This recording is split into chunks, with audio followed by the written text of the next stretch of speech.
cáncer urológico en frecuencia, pero a nivel global de todos los cánceres es el séptimo destacado en la población. Por razones en las que decían, tiene que ver el hábito de fumar, que es más frecuente en hombres que en mujeres, es mucho más frecuente en hombres que en mujeres, tanto por su presentación como por su morbilidad. Hay variantes entre países, no es lo mismo en todos los sitios los pacientes que tienen cáncer de vejiga, en centros industrializados, en ciertos, es más frecuente o mayor la posibilidad de que pueda presentarse la enfermedad. Y también va a tener relación con el acceso que pueda tener la gente a los servicios de diagnóstico de atención médica. Son factores de riesgo bien establecidos el tabaco. Paciente que fuma tiene mayor riesgo de tener cáncer de vejiga, definitivamente bien establecido. Algunos colorantes, anilinas, las personas que trabajan en las fábricas de textiles haciendo tintes, imprentas, pueden tener un riesgo mayor de tener cáncer de vejiga. Aparentemente la dieta no tiene gran impacto como en otros cánceres, ¿no? Y pacientes que han tenido que tener radiación por tratamientos, por ejemplo, digo, cáncer de recto, cáncer de próstata, cáncer de cervix, tienen un riesgo un tanto incrementado de tener cáncer de vejiga. Al inicio, el 70% de los pacientes van a ser diagnosticados como cáncer no infiltrante de vejiga. ¿Qué significa un cáncer no infiltrante de vejiga? ¿Alguien tiene la menor idea? ¿Qué significa cáncer no músculo invasivo, cáncer no infiltrante de vejiga? Doctora. Solo afecta a la mucosa de la vejiga.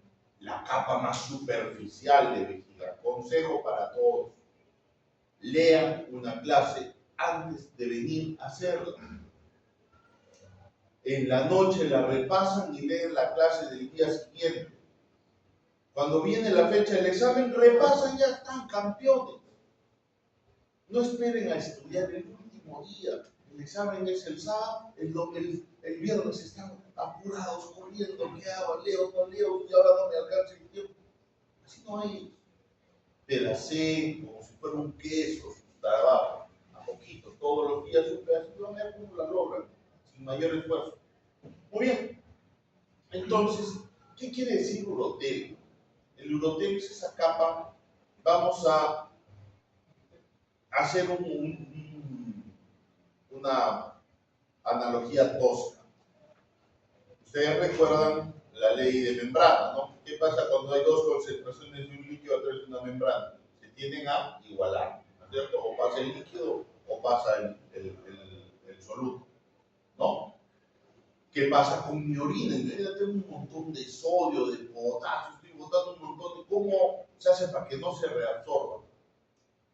Ahí funciona el urotelo. El urotelo es el celofán que va a cubrir la pelvis renal, los uréteres, la vejiga y el tercio externo de la uretra. ¿Para qué? Para que lo que estamos botando en la orina no se vuelva a quitar. ¡Qué fácil! ¡Qué lindo! Sencillo.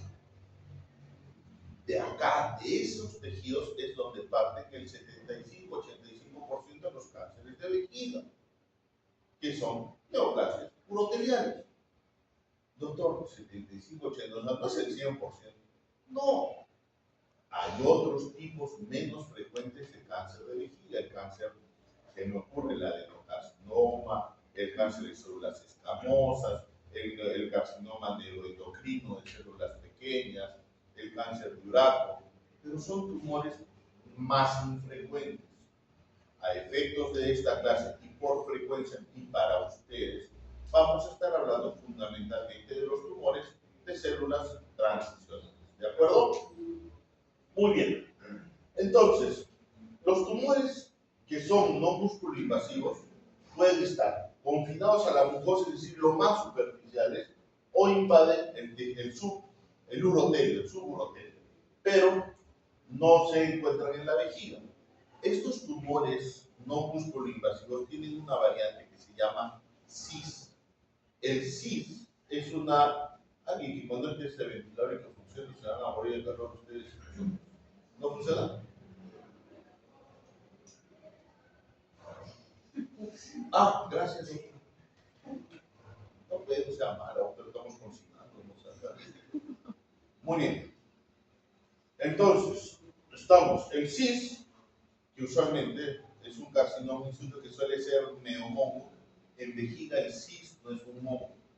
El CIS es un tumor que puede ser muy agresivo y condiciona pronóstico para eventualmente recurrencia y o progresión de la enfermedad. Muy bien. Entonces, cuando presentamos un tumor, 70%, 75% no músculo invasivo, 25% músculo invasivo. Estos no músculo invasivos, dependiendo de algunos factores, van a poder recurrir, es decir, que vuelvan a aparecer, o progresar, es decir, de lo que son superficiales, se metan a la vejiga. Y los músculos invasivos tienen toda una historia distinta. Síntoma primario, hematuria. Ya lo deben haber revisado en su seminario el día sábado, ¿no? A ver, doctor, ¿cuál es el concepto de hematuria? ¿Qué significa? ¿Qué es? Expresión de sangre por la orina. Presencia de sangre en la orina. Cuando conceptúen, traten de que los conceptos sean sencillos, lo más precisos posible. Así no los van a olvidar. Presencia de orina, presencia de sangre en la orina, ¿no, doctora? ¿Y desde cuándo consideramos microhematuria? Más de 3 células por campo. ¿Más de qué células? A los glóbulos rojos. ¿Más de 3? Glóbulos rojos. Glóbulos rojos o hematíes en campo. ¿Y a partir de cuánto voy a mirar sangre en la orina? Sí. Doctor. ¿Ah? O sea, si tengo 5 hematíes, ¿se mira roja la orina? No, era más de No, 10. ¿a partir de cuánto? 10. Ni la menor idea, doctora. Más de 100 en el Muy bien. Conceptos son importantes. Doctora, está usted con su tableta. ¿Todas las orinas rojas son hematuria? ¿Qué puede ser? No puede ser. ¿Qué más? La menstruación. alimentos. Está bien. Muy bien, no todas las hematurias son, pero todas las hematurias deben investigarse. Entonces, lo primero que ustedes hacen cuando reciben un paciente con historia de hematuria es averiguar si es sangre o no. Un dipstick puede ayudar bastante, pero lo mejor es un examen de orina y vas a salir de la. ¿De acuerdo? Muy bien. 80% de los pacientes van a venir con hematuria macroscópica indolora. Macroscópica quiere decir que se ve cuando el paciente dice, doctor, estoy orinando rojo. La cantidad de sangre que se bota, recuerden que 5 centímetros de sangre son suficientes para tener 1 litro de orina. El paciente cree que se está desangrando, no es así. El paciente va a estar orinando rojo, pero no necesariamente significa que se está desangrando. La severidad de la hematuria va a estar si tiene coágulos, la cantidad de coágulos. Eso te puede hablar un poco más de severidad del sangrado. Algunos pacientes, sobre todo los que tienen cáncer in situ, van a tener síntomas irritativos de orina. Doctor, allá de la esquina, ¿qué son los síntomas irritativos de orina? Es primera clase HBP. Síntomas irritativos de orina. 1, 2, 3, vamos. Sí. Doctora, la que está al lado. Síntomas irritativos del tracto urinario bajo.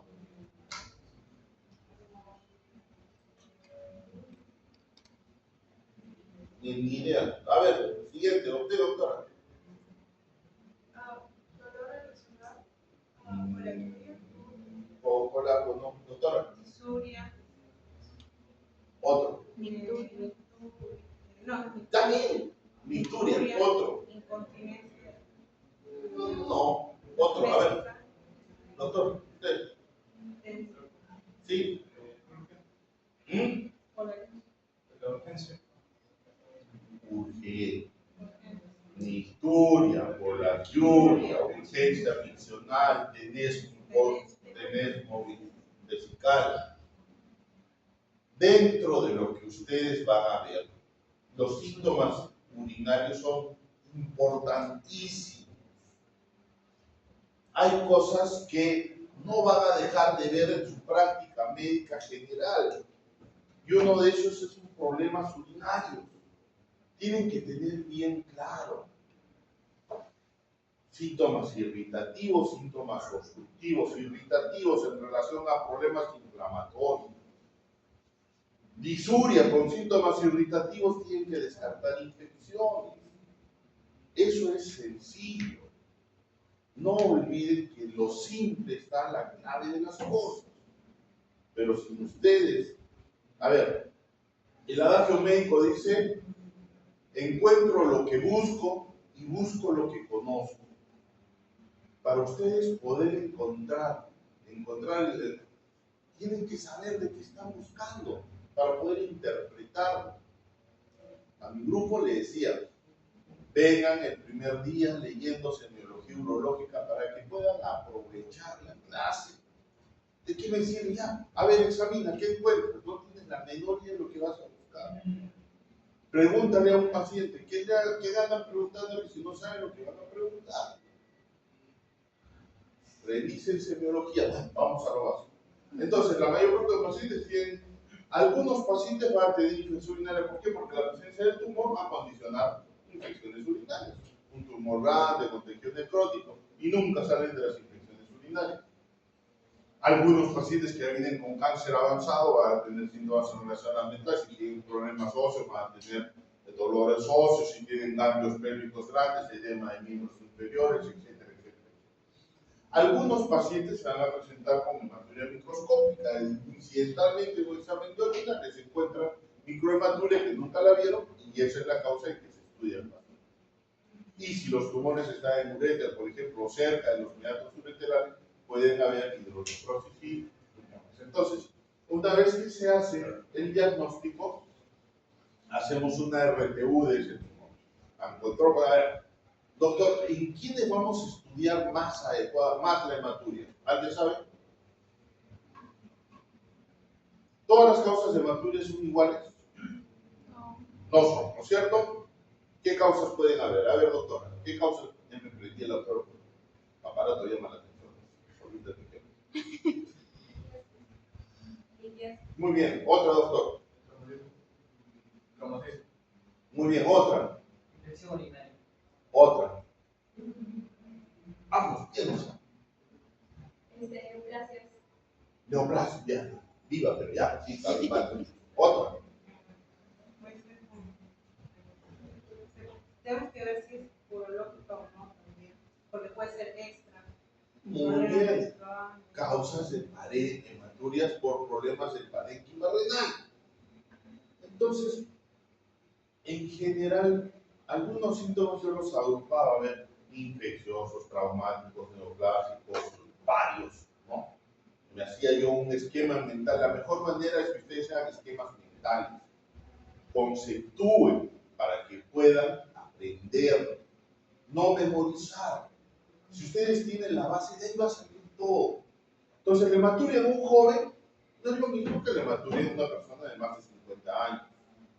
La hematuria de un paciente asintomático no es lo mismo de aquel que viene pues, con dolor cólico, de un cálculo renal y está con hematuria, es para el cálculo. O que viene con hematuria porque lo acaba de atropellar la combi en la esquina, ¿no? Entonces la historia va a ser fundamental para ustedes.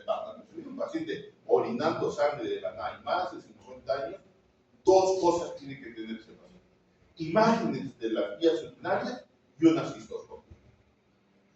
Ahora, en varones, la causa más frecuente de hematuria en varones, ¿cuál es?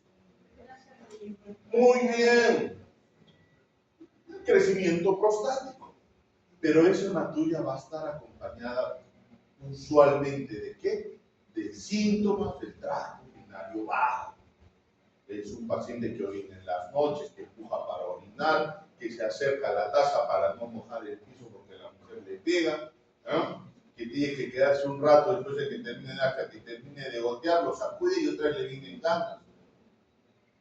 Busquen la manera de hacer sencilla, con una imagen en su cabeza de algunos síntomas. Síntomas en el problema para orinar: un viejito apoyado en la pared, Viejito que se entra, uy, el abuelo se metió al baño y ya nos fregamos 20 minutos hasta que sale. Porque demora en orinar, porque tiene que empujar, porque no termina de orinar y está orinando de nuevo. Traten de asociar imágenes con los síntomas que nunca se olviden. Cólico renal, ese paciente que entra en emergencia, agarrándose, que se sube, nunca se van a olvidar del cólico renal. Va a tener dolor continuo con exacerbación, dolor continuo con exacerbación, continuo. Así se olvidan. Asocien con cosas que les ha pasado a ustedes. Dolor de tipo cólico es un dolor de víscera hueca. A todos nos ha dolido la panza alguna vez. Es una víscera hueca tratando de liberar una obstrucción. Nunca se van a olvidar. Y si se olvidan, ¿se acuerdan cómo me dolía? Me dolía todo el rato y me aumentaba. Continuo con esas observaciones, se acabó, concepto hecho, guardado para toda la vida. Qué fácil es la medicina, qué bonita es. Si ustedes son amigos de la medicina será amigo de ustedes. Pero ojo, la medicina es muy celosa. No le gusta que se distraigan en otras cosas. Detesta que no le hagan caso. Ahí los abandonan. Pero bueno, entonces, una vez que se diagnostica el tumor, se hace una RTU de tumor y nos va a definir qué grado de agresividad tiene. Entonces, teníamos una clasificación antigua que es la de grado 1, grado 2, grado 3, que se cambió. ¿Por qué? Porque ese era el cajón desastre. Nunca sabía si era un grado 1 o un grado 3. Entonces, los doctores dijeron, ya se acabó la fiesta, vamos a hacer dos cosas: alto grado y bajo grado. Los demás los sacamos. Y este que era de bajo grado, no se parecía, vamos a ponerle potencialmente maligno. Y eso es como se clasifica actualmente la histología, ¿no? Entonces, la posibilidad de recurrencia y de progresión en un tumor de no músculo invasivo va a ser en relación a factores: si es de bajo grado, si es de alto grado, el tamaño que tuvo el tumor, el número de tumores, etcétera, etcétera, etcétera, y eso te va a decir la posibilidad de que un tumor venga de vuelta o no. La mayor parte, como les dije, 95% células transicionales. Pero tienes carcinoma del piedmoide, adenocarcinoma, tumores de células pequeñas, además hay cáncer de urato, otros tipos de, pero que es poco probable que lo vean. Los tumores, como les dije, superficiales, solamente hasta acá, hasta el urotelio. Algunas veces los patólogos más novatos, estos son musculares mucosales, es decir, es un poquito de músculo que hay en la mucosa de la vejiga. Si es un patólogo que no es muy experimentado, te lo puede diagnosticar como un cáncer de vejiga músculo invasivo y lo fría al paciente, o sacar la vejiga por el culo. Y esta es la capa muscular de la vejiga. Cuando hay compromiso en la capa muscular, ese paciente tiene un cáncer de vejiga músculo invasivo, cuyo tratamiento es distinto. Son dos cosas totalmente distintas. ¿Por qué? Porque el cáncer de vejiga músculo invasivo es el que va a dar metástasis, el que va a matar a los pacientes, en el que tienes una posibilidad de sobrevida a los 5 años, que no es la más satisfactoria, 50% en el programa. Pero bueno, entonces tenemos ya, ¿cuáles son los tumores más peligrosos para que recurran? Los tumores de alto grado. ¿Qué es lo primero que tenemos que hacer cuando tenemos imágenes de vías urinarias? Y la siguiente, una cistoscopía. Y la cistoscopía va a depender de quién, del que la hace. Mientras más experiencia tenga el que hace la cistoscopía, más fácil de diagnosticar, le va a doler menos al paciente y evidentemente ahora es más sencillo de aprender la cistoscopía que en mis tiempos. Cuando yo era residente, el cirujano, mi maestro, decía, entraba con su ojo. Ajá. Creo que hay un tumor a nivel 5, ahora 5. A ver, agarra. Fijaba su mano ahí y yo metía la cabeza. ¿Lo ves? Sí, maestro, no tengo veía ni mierda, ni eso, nadie, gracias. Qué difícil, carajo. Entonces, felizmente ahora, porque hacíamos así, al ojo por mí. Es más, operábamos así. Ibas moviendo las manos mientras ibas operando. A ver, mete la cabeza, te decía el doctor. Metías la cabeza. ¿Estás viendo? Sí, qué bien. No, miraba nada, sangre, se veía todo rojo. Pero ojalá y quieras que no. Es difícil aprender eso. Ahora es más sencillo, ¿por qué? Porque se hace con video. Entonces, tanto enseñar como aprender una cistoscopía se ha vuelto muy sencillo. Mi grupo ha tenido la oportunidad de ver cistoscopías. ¿No? ¿Cuántas hacemos? hacemos en el INE 10 cistoscopías por turno. La forma de un tumor de vías urinarias suele ser así, papilar, en forma de una coliflor. Entonces, cuando hace la cistoscopía, en donde está la forma, el tipo de base de implantación, mientras más ancha la base de implantación, más peligroso el tumor. Y tenemos esquemas para poder poner en dónde lo hemos visto el tumor, porque tú, como el dentista, ¿no? La muela molar superior derecho, arcada superior, molar superior, igualito, le vas afectando a donde vas encontrando las zonas de los tumores, porque termina la cistoscopía, te olvidas dónde era, cuántos eran. Entonces es importante para eso, ¿no? Y es bueno usar estos esquemas. Lo principal es hacer una buena RTU de vejiga, que no es tan sencilla. ¿Por qué? Porque tienes que sacar el tumor y la base del tumor sin perforar la vejiga. No suena fácil, pero no es tan sencillo. Entonces, completa es importante.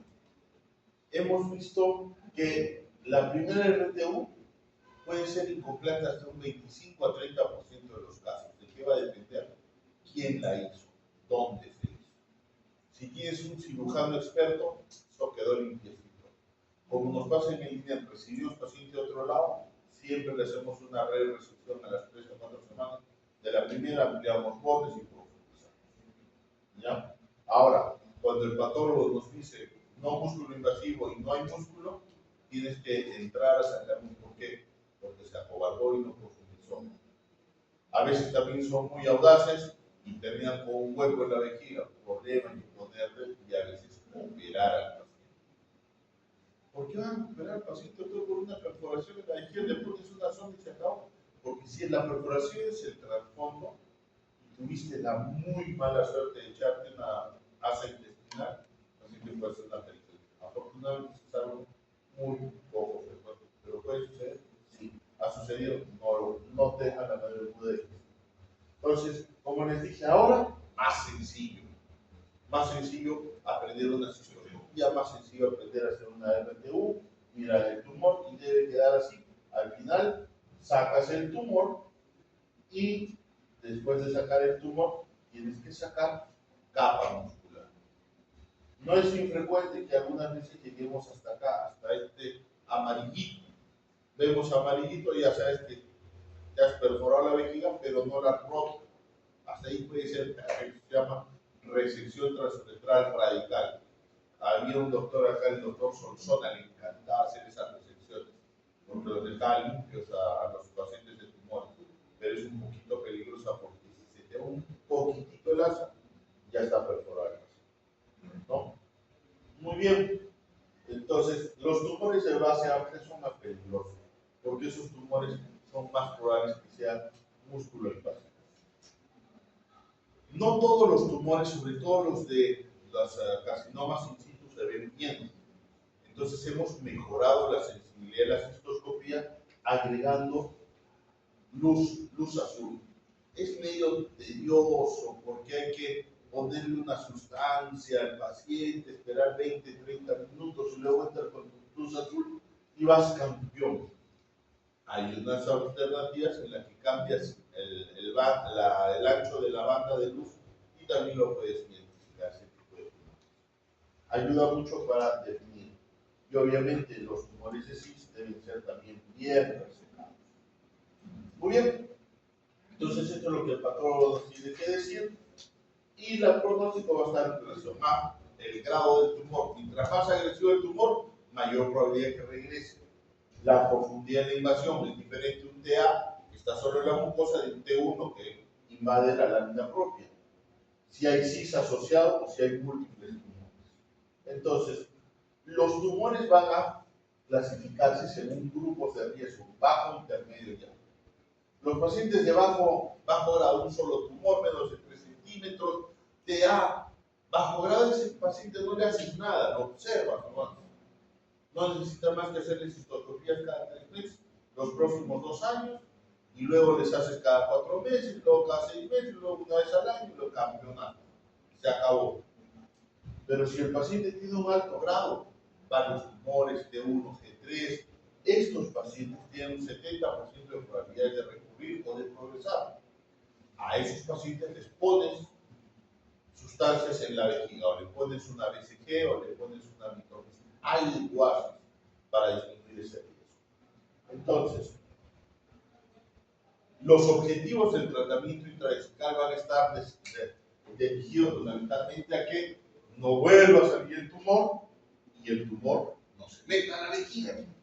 Entonces, no es la idea, pero algunas veces se te puede quedar pues, un cis, se te puede quedar un tumorcito pequeñito que no viste.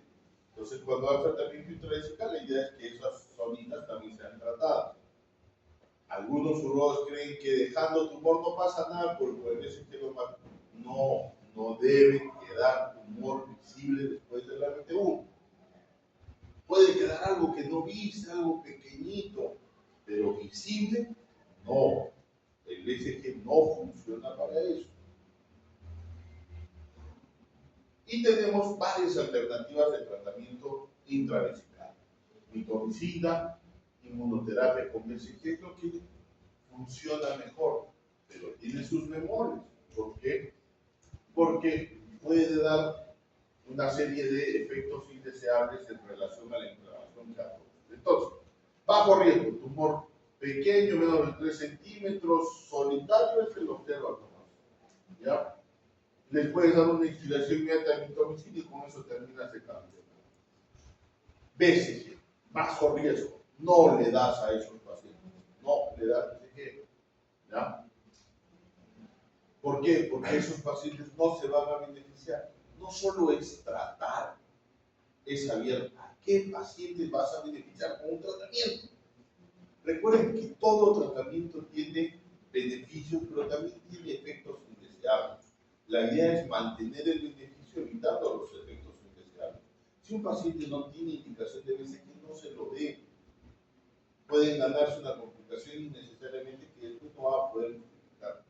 No ya digo con el asegurador, con la familia, con ustedes mismos. Ustedes se tienen que afeitar todos los días y las chicas se tienen que peinar, se miran en el espejo. Y si ustedes son conscientes, tienen que mirarse en el espejo y decir, estaba haciendo bien, hago bien, trato bien a mis pacientes, estoy preparado para manejarlos. Y todos los días tendrán que preguntarse lo mismo. Y cuando se tropiecen y se vayan de cara a que les va a pasar, se los aseguro, tienen que mirar para adentro y decir, estuve preparado o no estuve preparado. Hice todo lo posible, o si esa persona en otras manos hubiera tenido un destino diferente.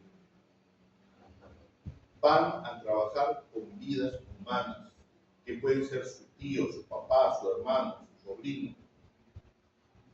Piensen en eso cuando están mirando el gran chef en vez de estar estudiando. Bueno, entonces, riesgo intermedio, usualmente damos mitomicina, no les, el riesgo de recurrencia es de 30%, y en los de alto riesgo va a ser en los que vamos a dar BCG. ¿Cuál es el esquema que nosotros usamos en el INEN? El más frecuente es el que usamos el esquema del AMP. Hay varias cepas de BCG. Hemos tenido un problema de ¿cómo se llama?, de abastecimiento de BCG, porque se creó una fábrica en Francia que nos daba la cepa Cono. Entonces, en el mundo ha estado escaso. ¿Por qué es difícil la BCG? En Brasil cuesta $5, pero la dosis. Brasil la fabrica. ¿Por qué cuesta 500, 600 soles acá en Perú? Por la cadena de frío. Si el BCG rompe cadena de frío, ponen agua sucia, no sirve para nada. Tiene que haber una cadena de frío muy estricta para traer. No sabemos por qué funciona la BCG, para ser honestos. Aparentemente es una reacción inflamatoria mediada por inmunidad que haría que las células neoplásicas mueran. Al defenderse del BCG, la vejiga también se defiende de las células neoplásicas y las elimina. Pero en verdad no estamos muy seguros. Pero eso es lo que se postula y la BCG no es nueva. Salió en los años 40, 50. Los pacientes con tuberculosis se controlaban sus cánceres. Y ahí es cuando comenzaron a usar BCG. Pero apareció la quimioterapia BCG, que no me lo olvido, en los años 70. En los años 70 un doctor Morales, un boliviano que trabaja en Canadá, que se acordó de esto y dijo, oye, con los cánceres de vejiga, ¿por qué no intentamos BCG? Y comenzó a ponerle BCG a los pacientes, con muy buenos resultados. Tuvimos la oportunidad de conocerlo en un evento en Ecuador hace algunos años, estaba viejito el doctor. Yo le pregunté, doctor, ¿por qué le ponía 6 vacunas? Ah, me dijo, porque venían 6 veces en la cajita que traigo, le ponía 6. Pero, entonces, la primera principio es resecar todo el tumor visible y asegurar. Este es el esquema de la que nosotros usamos. Una vez por semana durante 6 semanas, luego cada 3 meses por 2 ocasiones y el resto cada 6 meses hasta completar 7 dosis de mantenimiento.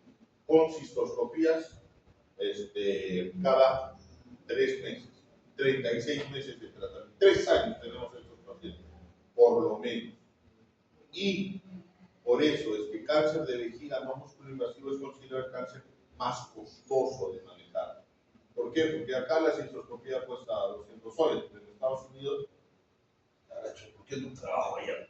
Bueno, entonces, no empezamos nunca antes de las 2 semanas de RTU. ¿Por qué? No empezamos cuando el paciente tiene sangre. ¿Por qué? Porque si tenemos sangre o está muy fresca, corre el riesgo de que la BCG se meta sistémicamente y tener una cistitis por BCG o peor, una sepsis por BCG, que es una complicación, la verdad, mortal, ¿no?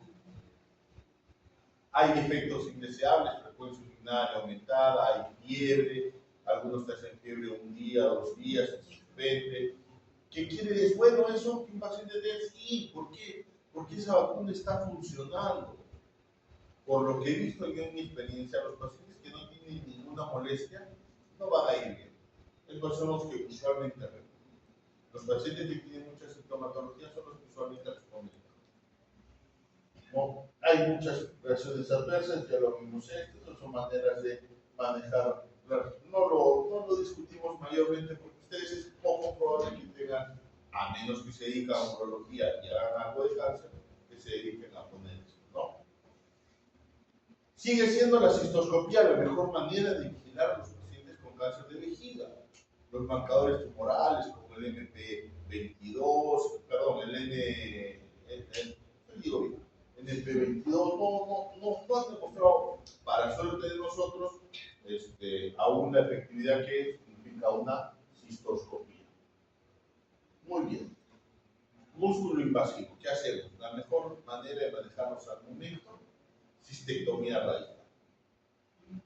¿Por qué? Hay maneras de que como alternativamente una RTU radical, una cistectomía parcial, no funciona bien. El gol estándar va a seguir siendo la cistectomía radical y la linfadenectomía pélvica bilateral con una derivación final. Hay alternativas de preservación de vejiga, sí las hay.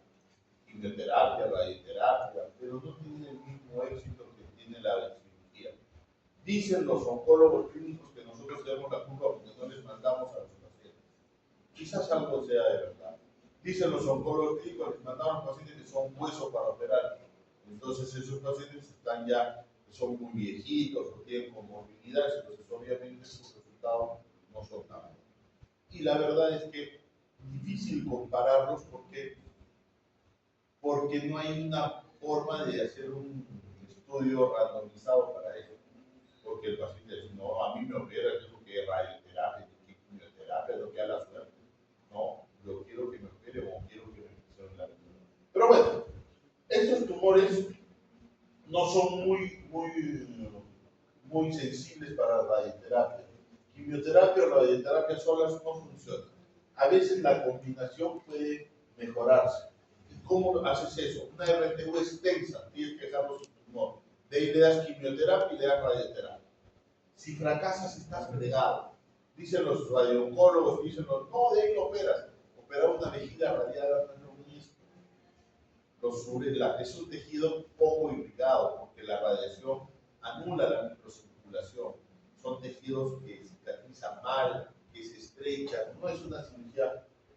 está muy bonita. La cistectomía radical ha mejorado en los últimos años. Se morían los pacientes. Una cirugía larga, 6 a 7 horas de cirugía. Cuando tienes manos expertas, puedes reducir a 4 a 5 horas. Alguien de mi grupo ha podido ver esa cirugía.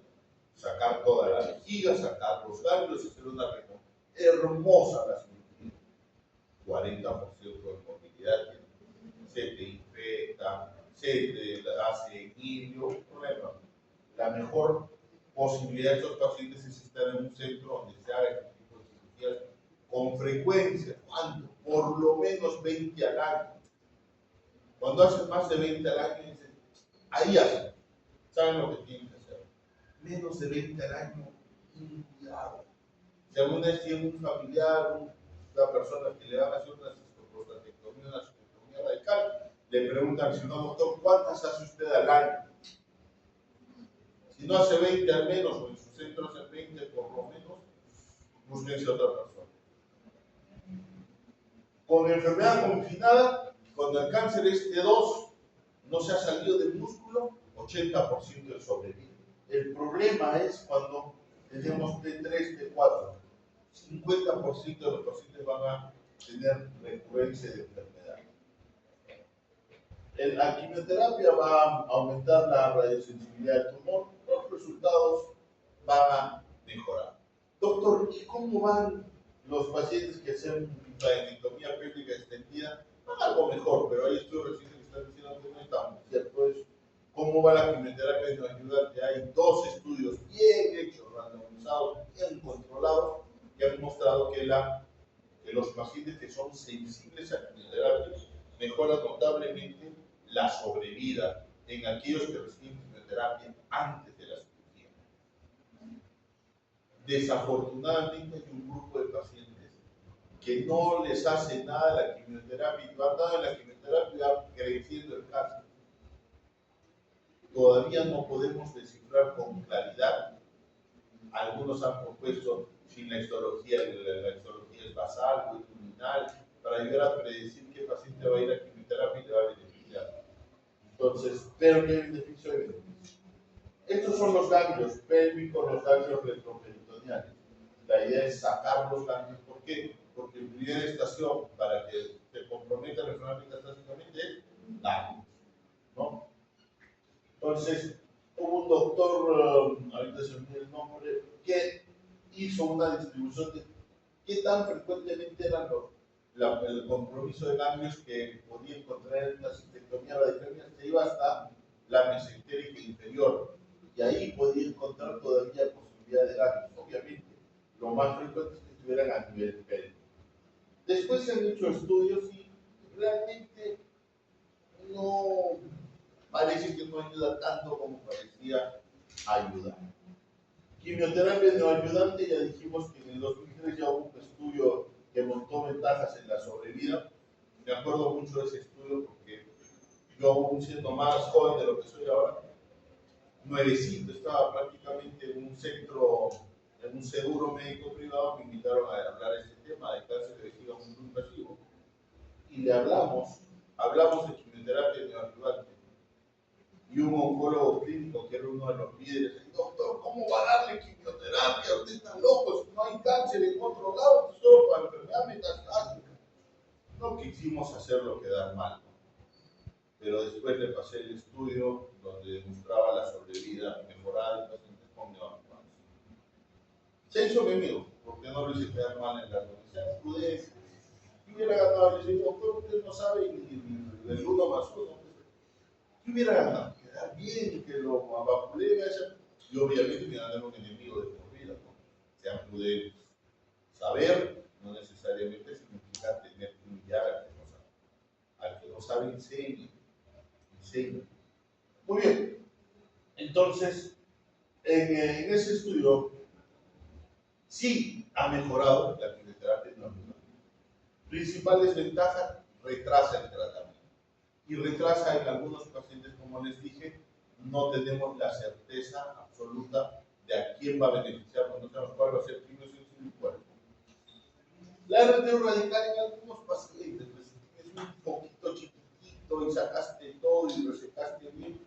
A veces veces es suficiente para controlar la enfermedad, pero yo no lo recomendaría si es que no tiene es para un grupo de pacientes muy seleccionado. Lo mismo que la cistectomía parcial. Se ha intentado. ¿Cuántas veces hemos intentado no hacer radicales, solo sacar la zona de la enfermedad? Pero el cáncer de vejiga suele ser multifocal, sobre todo cuando es músculo invasivo. Y si hace cistectomía parcial, lo más probable es que con el tiempo van a volver a presentarse. Ahora, si yo tengo un paciente de 82, viejito, de leche, tampoco no lo voy a curar, porque si una cistectomía radical lo puede buscar al viejito detrás de la alambrada. Entonces, en algunos escenarios puedes intentar eso, que no es lo estándar. ¿No? Muy bien. Preservación de vejiga, quimio y radio, sí puede servir, pero en general, la cistectomía radical con linfadenectomía es el tratamiento de lesión, pregunta de examen, tratamiento de lesión del cáncer de vejiga músculo invasivo, seguirá siendo por el momento la cistectomía radical más linfadenectomía pélvica extendida más derivación urinaria. La linfadenectomía pélvica aparentemente extendida podría beneficiar a los pacientes. No hay una controversia al momento. RTO y cistectomía parcial, pacientes muy seleccionados. ¿Alguna pregunta? ¿Tan caro estado? Yo les recomiendo algo que no les quede claro, vayan anotándolo. Cuando les digan alguna pregunta, leen lo que han anotado, porque si no se olvida. 2. Siempre se generan dudas durante una clase. Vaya, si la pregunta les parece tan tonta que les da miedo hacer, que ojo, para mí no hay preguntas tontas, las únicas preguntas tontas son las que no se hacen. La revisan en su libro. 3. Tengan un libro de base. En urología yo les recomiendo el SNP, que es facilito, está ahí pirateable, de forma alternativa, fácilmente.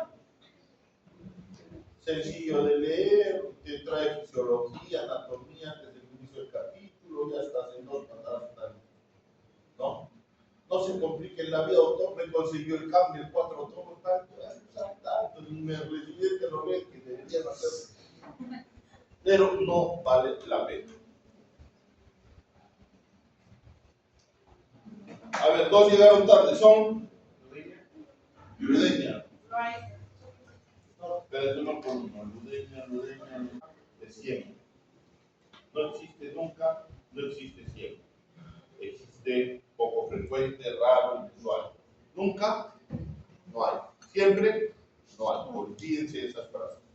Entonces, el cáncer de testículo es probablemente el cáncer más frecuente entre jóvenes entre 20 y 40 años. ¿No?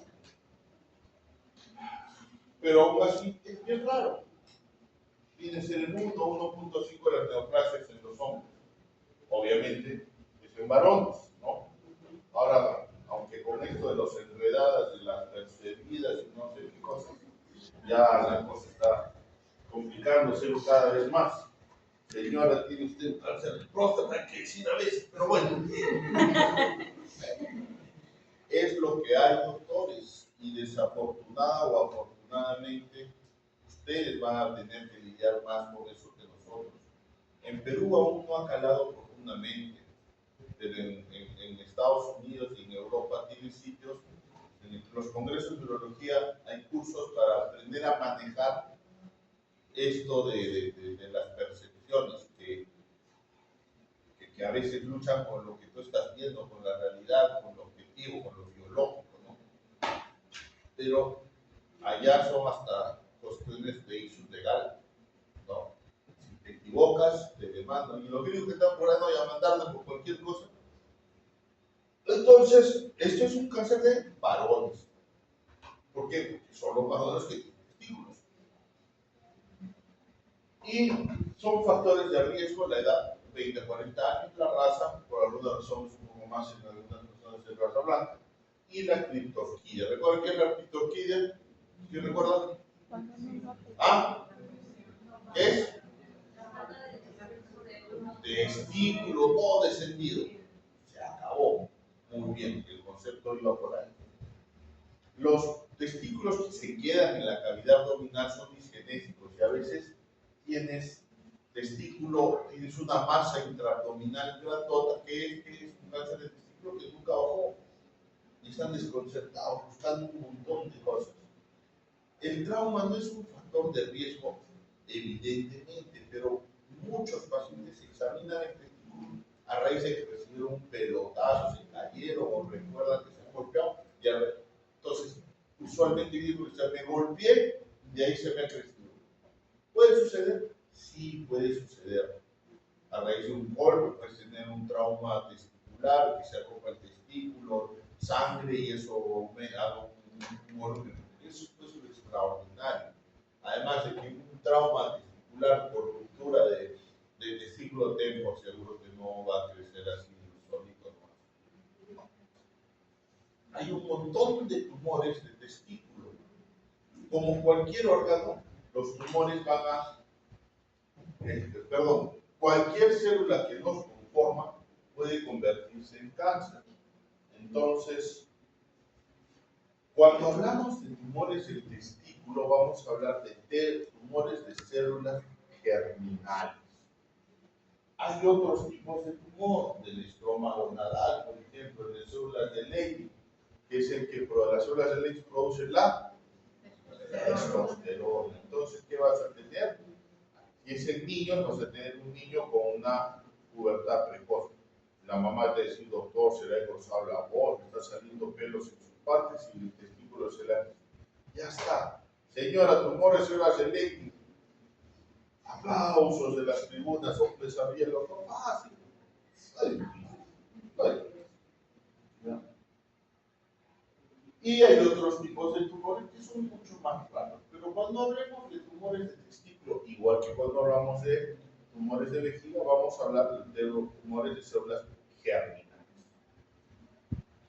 Los más frecuentes son las células germinales, van a dividirse en dos grandes grupos: los tumores de seminoma y los tumores no seminoma. Los tumores de seminoma tienen el seminoma clásico, el espermatocítico y el anaplásico. Y en los no seminoma van a tener el carcinoma embrionario, el teratoma, el tumor de seno endodermal, el coriocarcinoma, el teratocarcinoma, el tumor de seno endodermal, carcinoma embrionario, que vienen a ser combinaciones que se juntan estos tumores a estas formas histológicas de los tumores. Es raro un tumor de una sola estirpe histológica. Generalmente viene el seminoma con células germinales, con teratoma, con seno endodermal, con coriocarcinoma, con carcinoma embrionario. Diagnóstico sencillo: crecimiento testicular y dolor en el 85% de los casos. Un nódulo en el testículo se ha examinado y se encontró una pelota ahí en la bola, se va al médico. Esto es lo que yo lo llamo la regla de los 10%. 10% pueden tener dolor escrotal, no es lo frecuente. Hay unos tumores como el tumor que crece muy rápido, el coriocarcinoma, crece muy rápido, entonces por su crecimiento puede causar dolor. 10% van a tener enfermedad, por ejemplo, ginecomastia. Los seminomas pueden producir HCG y el HCG produce ginecomastia. Entonces, dolor de mama y les crecen las cerezas a los hombres. Y 10% van a estar asociados a hidrocele. ¿Con qué hago diagnóstico diferencial? Con orcoepidemitis. Más o menos entre un 20 al 40% de pacientes demoran su diagnóstico porque inicialmente fueron manejados como una orcoepidemitis. 2. Torsión testicular. En el síndrome de escroto agudo, que seguramente han hecho el seminario el sábado, ya saben que el síndrome de escroto agudo es caracterizado por dolor escrotal. Y las dos principales causas que hay que definir son torsión del testículo Constituye. o orcoepididimitis. Y es importantísimo definir por qué, porque si se equivocan y le dan antibiótico en una torsión testicular, esa bola se va a morir. Y cuando lo citen a los 2 días ya no le va a doler, pero ese testículo se murió. ¿De acuerdo? Ya no hay nada que hacer, no resucita, se muere toditito. La otra cosa que nosotros siempre pedimos cuando llega un paciente con sospecha de cáncer testicular son los marcadores tumorales.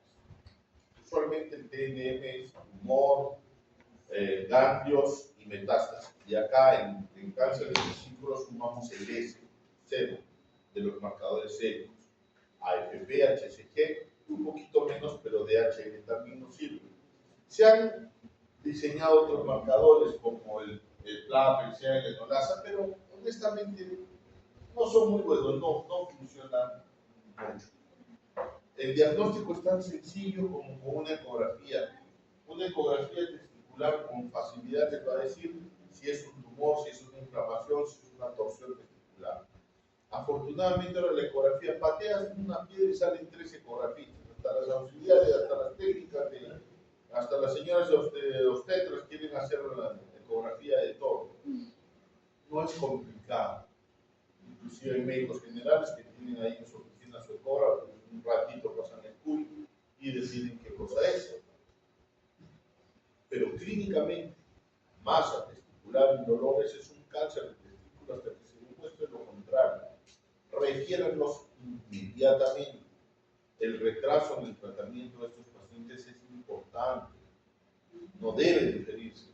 Es así que nosotros lo que hacemos en estos pacientes es, para ser coherentes con nosotros mismos en el INE, cuando recibimos un paciente con cáncer de testículo, dentro de la semana que lo hemos recibido, lo estamos operando. Tomografía, radiografía nos van a ayudar para el estadiaje de la enfermedad. Lo primero que hacemos cuando sospechamos de un cáncer de testículo es hacer una orquiectomía radical alta. ¿Por qué? Porque si entran a través del escroto, se altera el drenaje linfático. Recuerden, ¿dónde nace el testículo? En la cavidad arriba. Y desciende cuando el niño va creciendo. Esa embriología, ya deberían de saberlo. Va creciendo y cuando nace, los testículos están en las bolsas escrotales. Pero su irrigación viene de la cavidad abdominal y también su drenaje linfático. El drenaje linfático del escroto es distinto, va hacia los ganglios inguinales y la pelvis. El testículo drena hacia los ganglios retroperitoneales, paraórticos, paracabos, intercabo-aórticos, iliorrenales.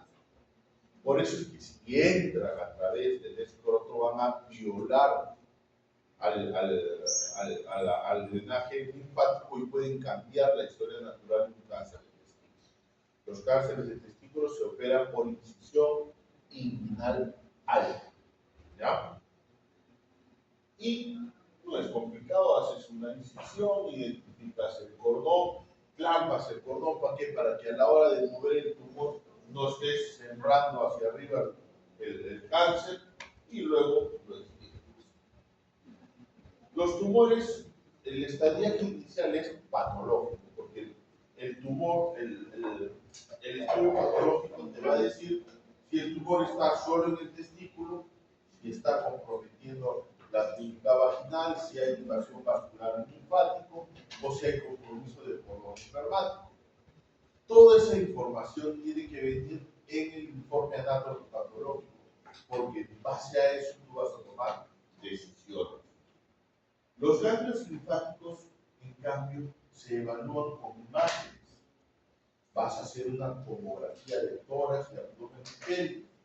Y los ganglios pueden ser no visibles, pueden tener menos de 2 centímetros, pueden tener de 2 a 5 centímetros o pueden ser mayores de 5 centímetros. Y los vamos a identificar fundamentalmente acá a nivel retroperitoneal, ¿no?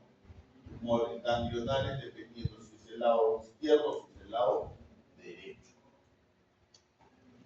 Y pueden haber metástasis a distancia como a los pulmones, al hígado, al cerebro, que son poco frecuentes, pero pueden dar a la pleura, al peritoneo, al hígado, a la piel, pero eso yo lo he visto muy poco, pero teóricamente puede. El estadio clínico 1 va a ser el tumor que está solo en el testículo. En el estadio clínico 2A, en el estadio 2 va a haber compromiso de ganglios retroperitoneales.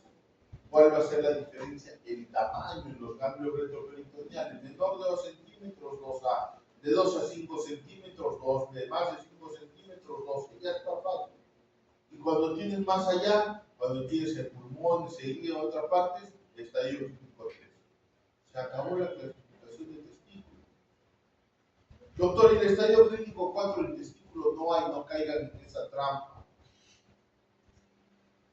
Cáncer de testículo solo tiene 3 escenarios. 1, 2 y 3. No se olviden, es trampa, es pregunta trampa.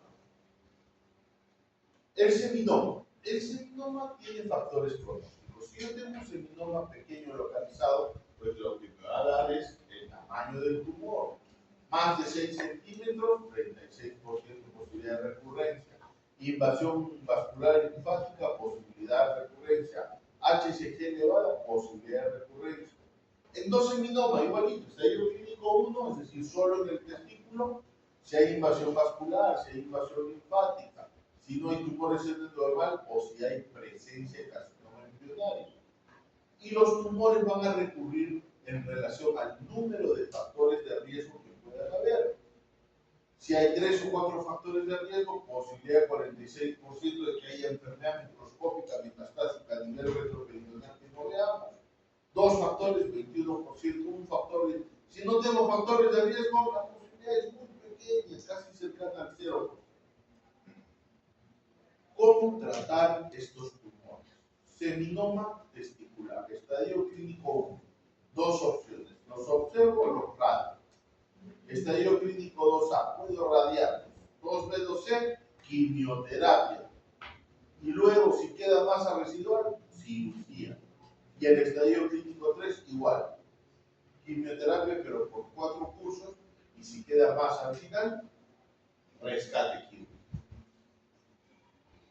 En el estadio clínico 1 del no seminoma, puedo observar, no tengo factores de riesgo. En la mañana vimos un paciente que tenía un teratoma sin invasión vascular linfática, no había carcinoma embrionario, examen de estadiaje negativo, el paciente lo hemos mandado a observar.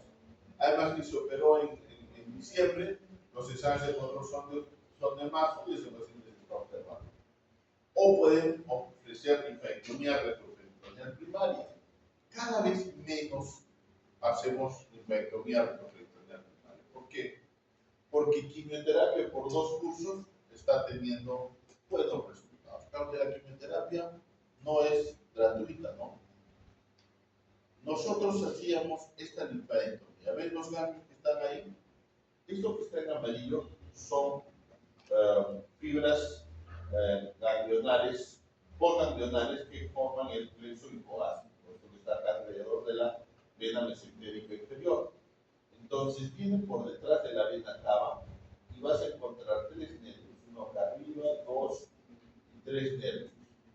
Si te tiras estos nervios durante la linfadectomía, esa persona puede quedar con dificultad para cerrar el cuello vesical.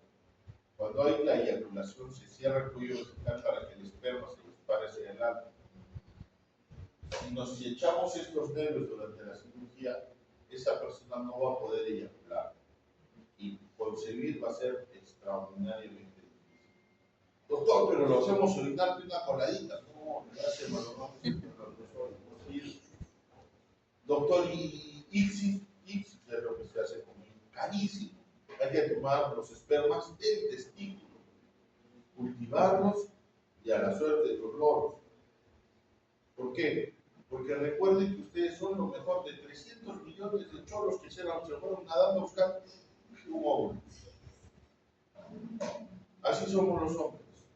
300 millones para salir un hito. La mujer es un ovulito. Lo trabajan mejor, seguramente. Nosotros tenemos 300 millones de cholos nadando, ¿cuál es el que llega luego? ¿No? Entonces, y el mejor es el que gana, el que campeona.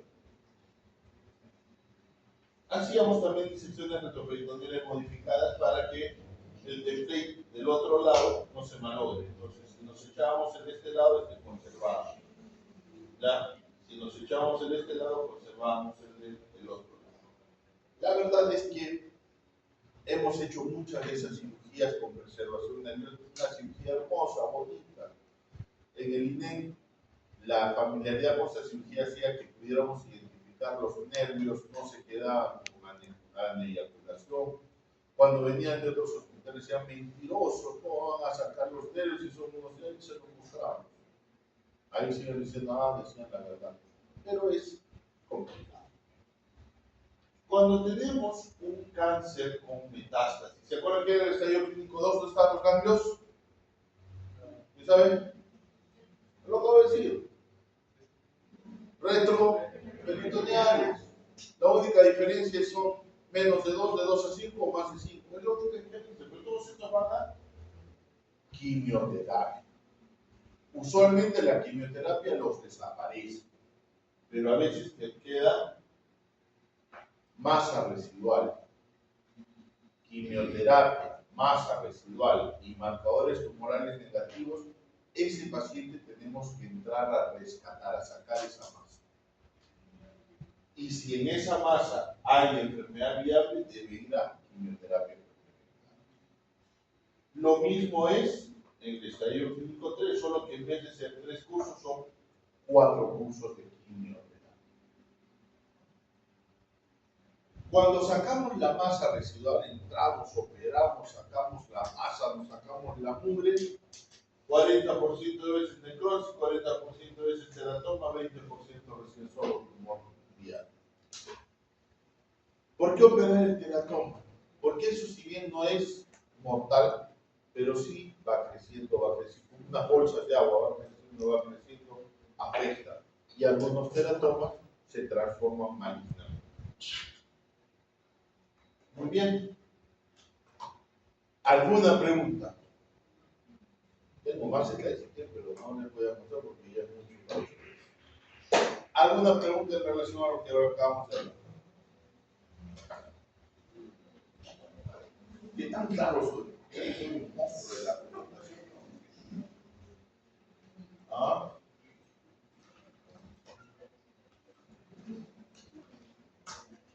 Doctor, yo preguntaría por... Sí, a ver, ¿alguien pregunta? Escucho. No sé si me podría regalar sus gafas. Sí, sí.